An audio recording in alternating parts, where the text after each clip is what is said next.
Jesus. What happened, man? Alright, so I'll be completely honest. I have no idea what just happened. 1 minute, I'm chilling at home, relaxing, playing video games with the boys. The next minute, well, here I am. On that note, though, I've got a question for you. What makes a good first video game? What qualities are absolutely paramount to that big first step into the world of gaming?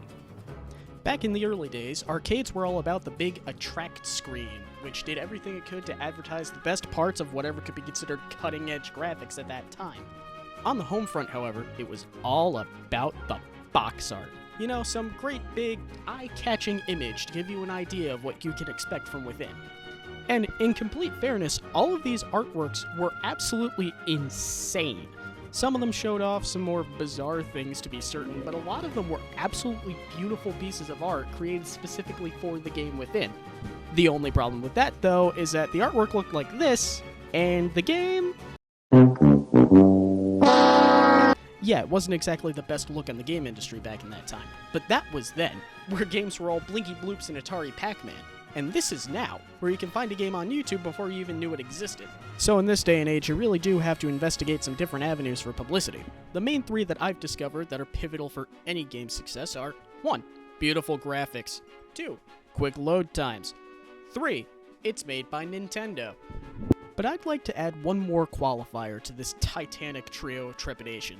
One thing that seems to have fallen by the wayside of the modern-day games industry in ways that you really can't even put into context. The game has to be fun.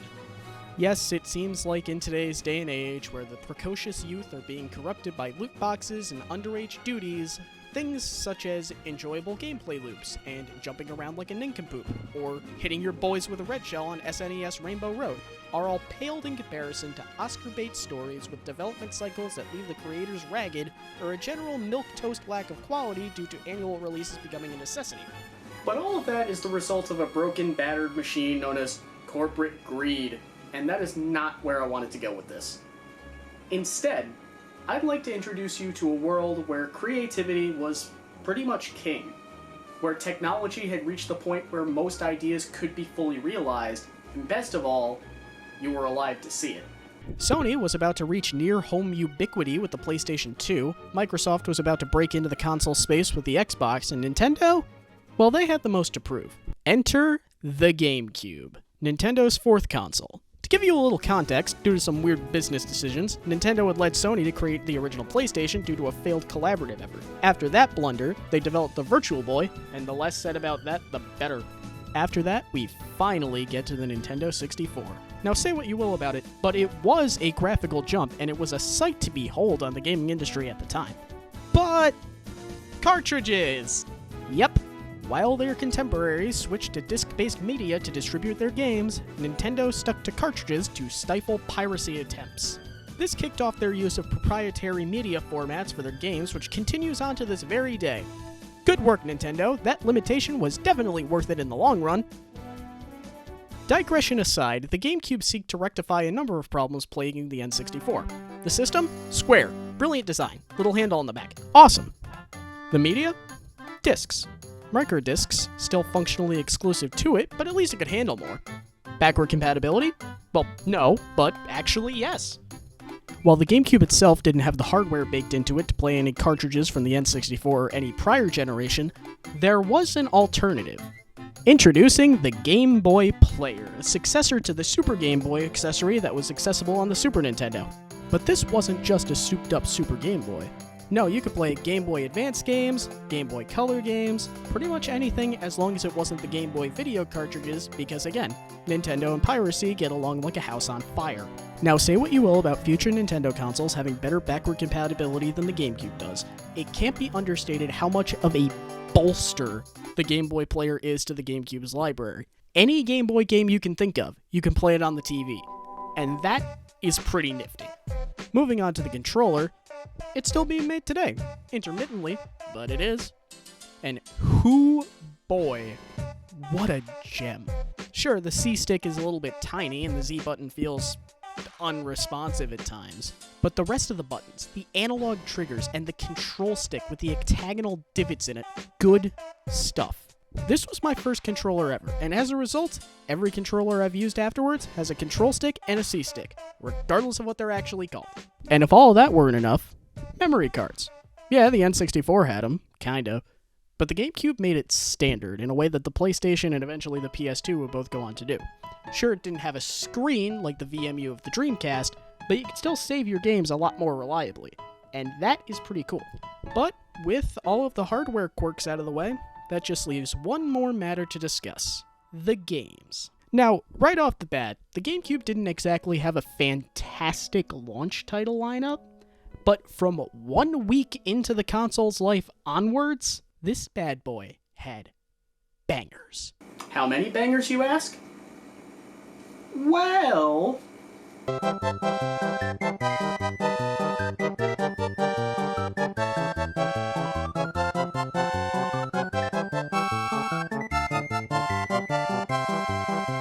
yeah, the good old GC had some amazing entries, both first and third party, and I want to show you some of them.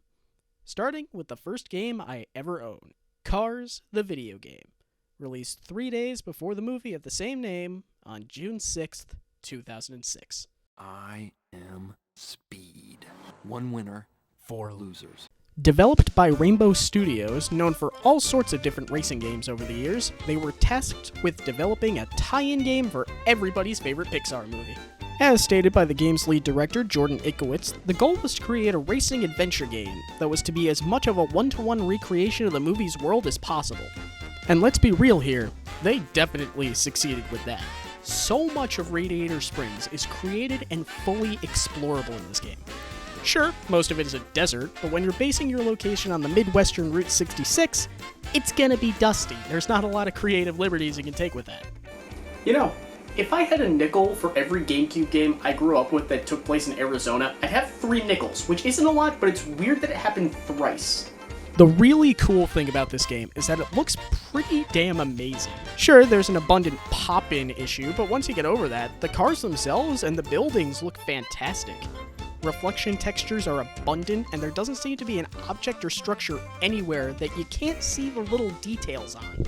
It honestly goes to show how far artistic direction can go to make wide open spaces seem interesting.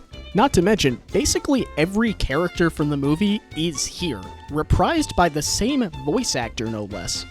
Something that's shockingly rare when it comes to tie-in video games. But yes, that means we get Mr. Wow himself, Owen Wilson, back into the camera in a GameCube game. Yeah, it really does seem like every actor here is having an absolute blast in the recording booth. Unfortunately, as is nature of the beast, some characters have significantly less to do than others. Ramon, Flo, and Fillmore in particular feel really shafted. Flo only gets 1 line in the entire course of the game. Ramon has his entire existence in his shop, which we'll get to later. And Fillmore, luckily he does get a race and he does create a slight plot point, but as somebody who grew up listening to George Carlin narrating Thomas the Tank Engine, having this be the last time I heard his voice while he was alive... So here, fill up on this batch and I'll just keep brewing it for you, free of charge. Really? Thanks.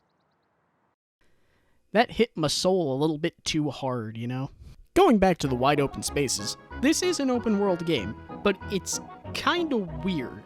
Think of it more like in the Red Dead Redemption or Spider-Man PS4 style of open world, where exploration is pretty much free, but you're marshaled into a very specific version of the world map in order to do the events. The world's split up into 3 different areas. We've got, of course, the iconic Radiator Springs, where you're going to be spending the majority of your time. This is the most cohesive area, as this is the part we saw most of in the movie. The Cap is out there, Willie's Butte's out in the desert, the old drive-in theater's there. Main Street is recreated almost perfectly, especially in the night scenes, which only need the chords to be perfect. The attention to detail here is nothing short of fantastic. On the other hand, however, we have Ornament Valley, which is further down north if you go from Main Street. It's not good. All of the events are all corralled in one single area towards the end of the main street out there, and In fairness, the area wasn't even in the movie at all, so there's really nothing but artistic liberty you could take with it. But it's just so big and empty, and there's nothing there. Really disappointing. On the bright side of that, however, it does mean that all the races in Ornament Valley, while they pretty much all follow the exact same structure, they are pretty long and they make you get to stretch yourself out a little bit, and that's pretty cool. But then we get to the real issue. Tailfin Pass. To put it bluntly, this area sucks. So, Tailfin Pass is a little bit of an anomaly because it feels like a last-minute addition.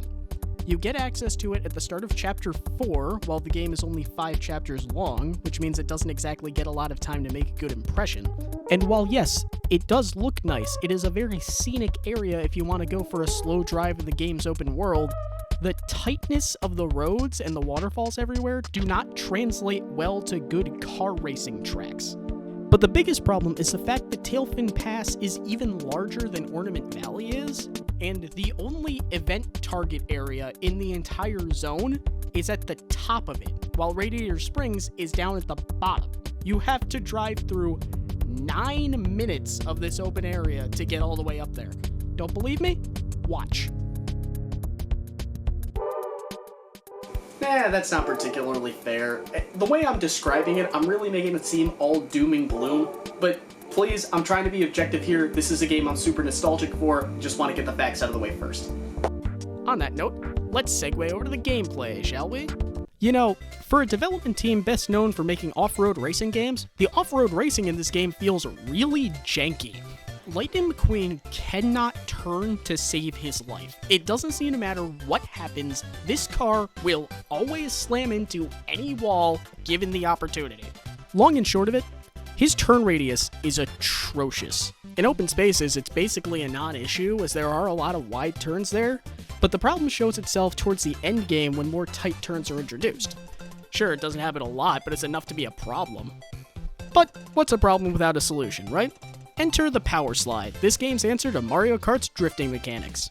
Now, bearing in mind that Double Dash and Mario Kart DS were already out at this point, this feels more akin to Super Mario Kart and Mario Kart 64's drift in the way that it doesn't work. Alright, that's a bit of an over-exaggeration, but it honestly feels like half the time I click the trigger down and it barely does anything at all. And in the actual big races, it doesn't do anything. The function, it just isn't there. Listen, I've been playing this game for 18 years. I didn't understand how to do it as a kid, and now as an adult, it either doesn't work or I'm just a moron. I don't know. But power sliding is not the only power-up in this game. Somehow. About halfway through, you get access to backwards driving, which is useful exclusively for styling on your opponents. And I won't lie, I really like this one. It lends the game a degree of lunacy that just isn't present anywhere else. The only other actual power-up in this game is the boosting system, which is catalyzed by Fillmore giving you all-natural Super octane boost juice. And we progressively get more and more of it as the game goes on. This is a nice feature, but I honest to God never figured out if this works properly or not. So, the general idea is that you get a boost of speed, hence the name, but either it doesn't work at all, or it also gives every other racer a boost at the same rate and amount of time as you use it. Good. There is, however, one more ability you have. One ability so overpowered that everything else is small potatoes, trivializing any other attempt to do anything this game has to offer. Ladies and gentlemen, I give you Off-Track Reset. With this one small decision, all effort you put into this game is completely thrown out the window. Hit the Z button anytime you swouse off the road, and bam, you're dropped back a few seconds ahead of where you were, with just a bit of a hit to your speed. Once you unlock the boost, you can just infinitely loop this sequence until you break the game. Of course, being the man of culture that I am, who may or may not have used this religiously for the first few playthroughs after he figured this out, I decided to challenge myself to use it as little as possible, because much like the infinite Master Ball glitch in Pokemon Colosseum, some things undercut the value of the experience, and that would never do. Speaking of the experience, let's talk about the story. Lightning, wake up! Oh, did I win? I think you were dreaming. Oh. Yeah, I was dreaming about a race.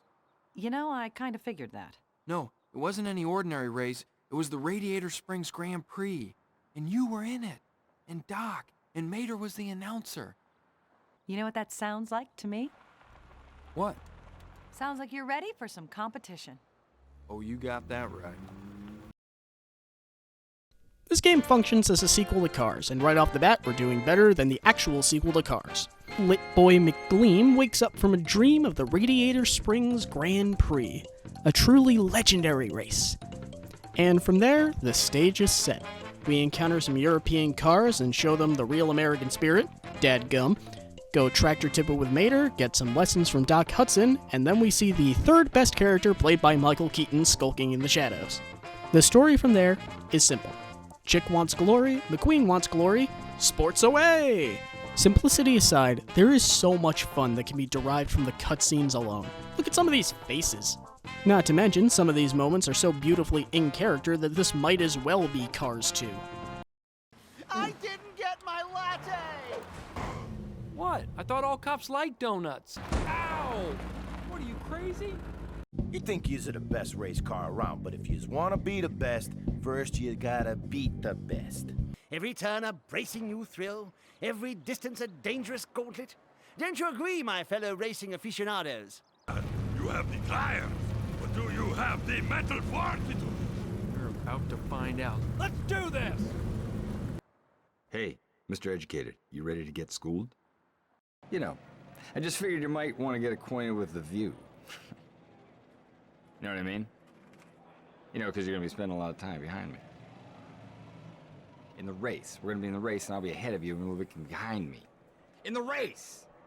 Is it me? What are we not getting here? Mater, what's a ginnel? It's your name backwards. Hello?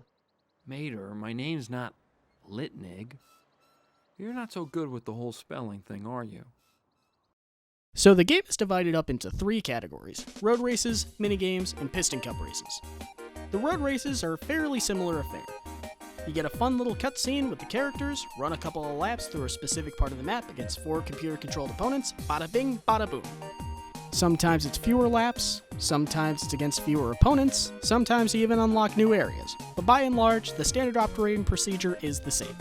Some of my personal favorites are Chick's Challenge from Chapter 4, Sheriff's Chase in Chapter 3, which is a massive race and unlocks a new area on top of being an actual night race, the best kind of this game because of their scarcity, and I'll always have a soft spot for Radiator Cap Circuit at the start of the game. As for bad races though, I really wouldn't say there are any. The worst you can really think of is Sally's Sunshine Circuit at the start of the game, but I mean that gets an excuse because it's at the start of the game. But other than that, there's no real bad. The damn delinquents.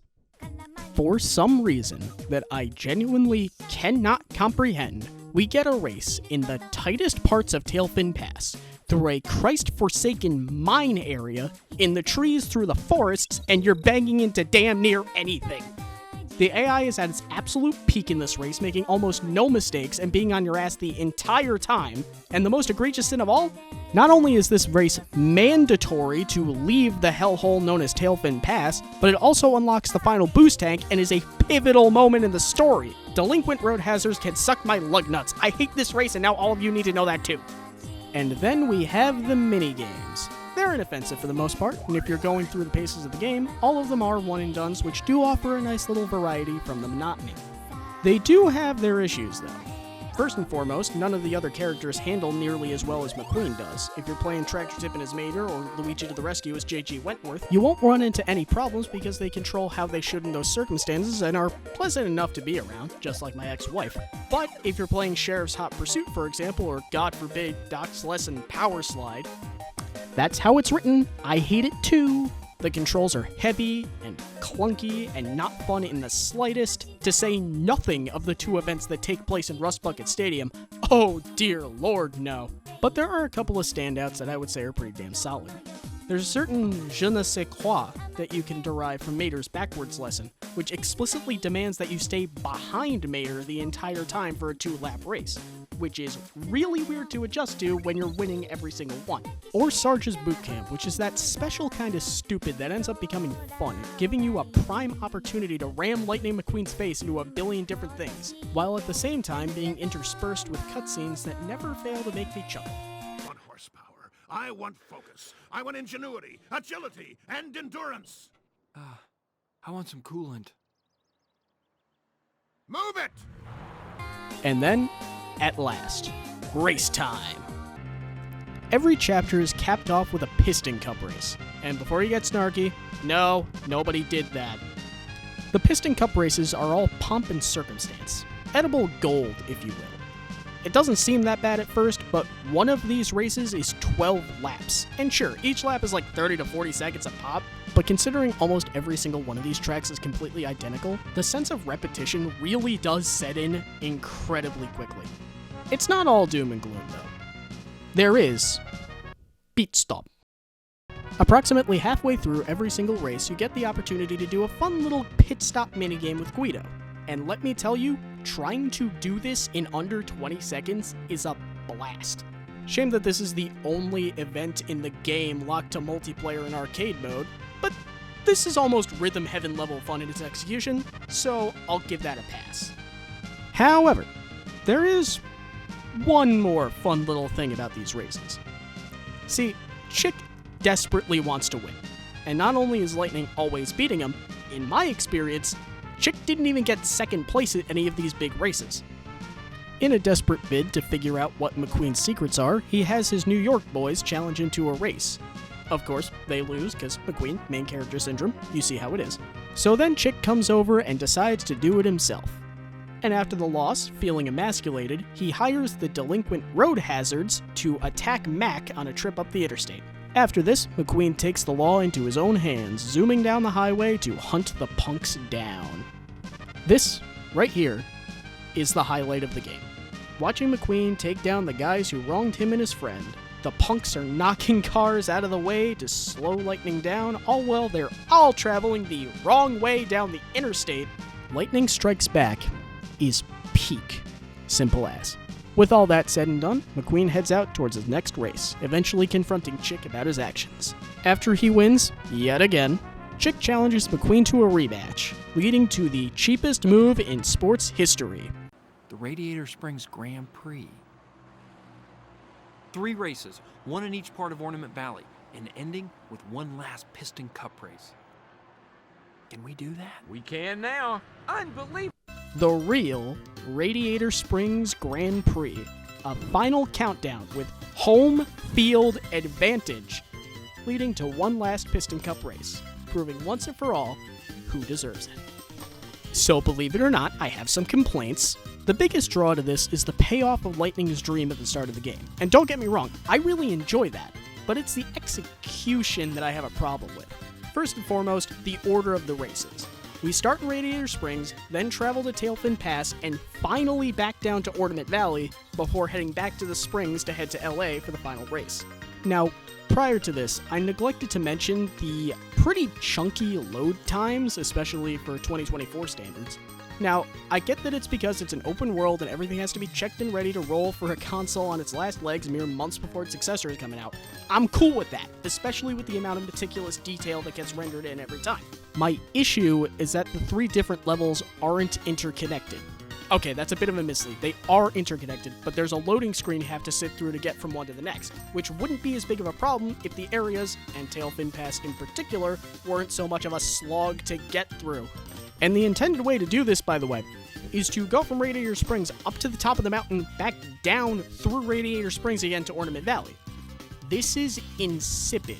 Luckily, you can fast travel through the map, but you'll still have to wait through 2 loading screens to enter and exit whichever event you teleported to. So at that point, my only real complaint is I feel like the Radiator Springs Grand Prix should have been the finale to the whole thing.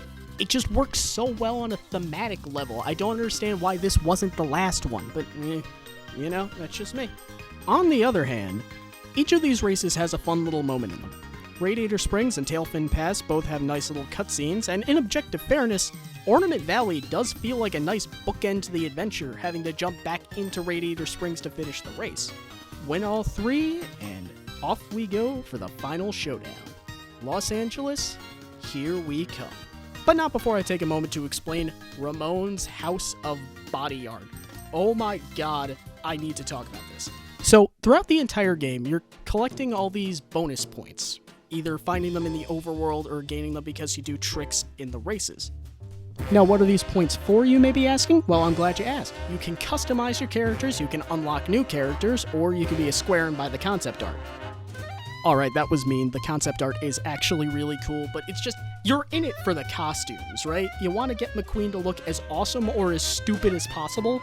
And how do you unlock said costumes? Well, I'm glad you asked, because it is very bizarrely tedious. So, while you can change McQueen's look at Ramon's House of Body Art, you need to save and exit the game and go back to the main menu to go into the character selection mode and unlock whatever you want. It's weirdly tedious and cumbersome, but it honestly does feel good in the long run. That being said, what better color to go in for the last race of a game like this than, Dynaco Blue. With that all said and done, we head out to the Los Angeles International Speedway, which shows off a sunspot that feels like the true ending of the journey as the final 12 laps go by like nobody's business. Capping off my first video game, and a truly enjoyable one at that. All my complaining aside, this is a real solid little time. Whether you're a fan of the world of cars, or Pixar movies in general, or racing games, or anthropomorphic vehicles, I don't fucking know. You might just extrapolate something you love out of Cars the video game. Because that was clearly what it was made with. Love. A passion for the project that they decided to do, and I applaud everyone involved. But before I go, I bet you're wondering, what happened to old Chick Hicks? So, for the sake of argument, I decided to average out the stats for every Piston Cup race. And old Mr. Thunder, it's a good thing you're painted green, cause your ass is grass.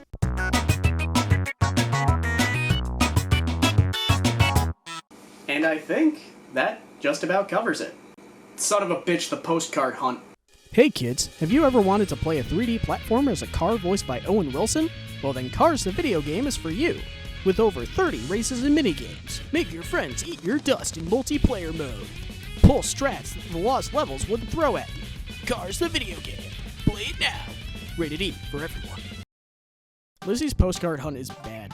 Like, wow, this is not how you flesh out an open world. You start off the mission, and you see the first postcard right in front of you, and it lulls you into a false sense of, this won't be too difficult, but by the end of it, you'll be chaining boost jumps off the side of walls, having to leap across completely flat chasms, following paths that are barely noticeable if you don't catch on to them. And what do you get for completing the mission? Well, I never knew, because I've never done it before. You have to scour the world to see this through. But I did, and here's the result. Who are you? Lightning McQueen? I found your postcards. Oh, there they are. I've been looking everywhere for them.